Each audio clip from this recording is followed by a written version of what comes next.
What's up, Third Coast? It's Coach Adam with you here today. We're going to be going over our February cash out. So January we did the run board. We were doing a lot of variations of how far we're running, getting your guys' running volume up. Went really well. It was super exciting. There was a lot of stickers on that board. So we're going to keep that trend going in the month of February. We're going to be working on pull-up progressions, right?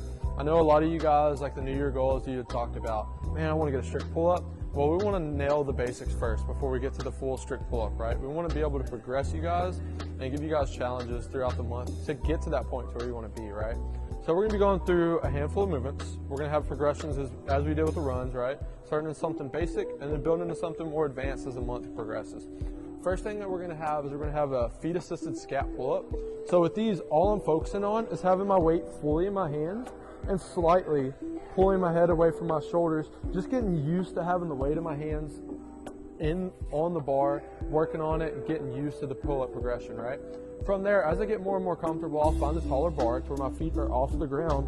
I'm doing the same exact thing, right? I'm going to be working on the volume as we go with all of these sets as well. From there, once we master those and we get to a certain number of reps where we can do those comfortably without being like in an extreme pain whenever we're doing them, then we'll progress from there. Next one is called an Australian row. Australian row is going to be something that we progress on as well. So this one has popped up for the first time about a week ago in class. So we're going to introduce these and really hammer down on these as we go. First thing that's important is whenever I'm setting up my pull-up bar and setting up the barbell in the rig, I want to make sure that it's about belly button height whenever I'm going to focus on this, right? I want to set up, whenever I start, I want to start off sitting right underneath the bar. From here, I'm going to bring my hips up, and when I'm going feet assisted, I'm pulling to the bottom of my chest.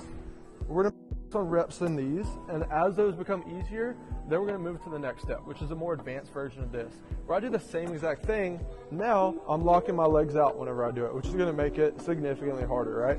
So I'm going to bring my hips up, and I want to think about pulling to the bottom of my chest. Once we get to a point to where we can get to like 10 to 12 of those with no feet assistance, that's when we will move to banded pull-ups.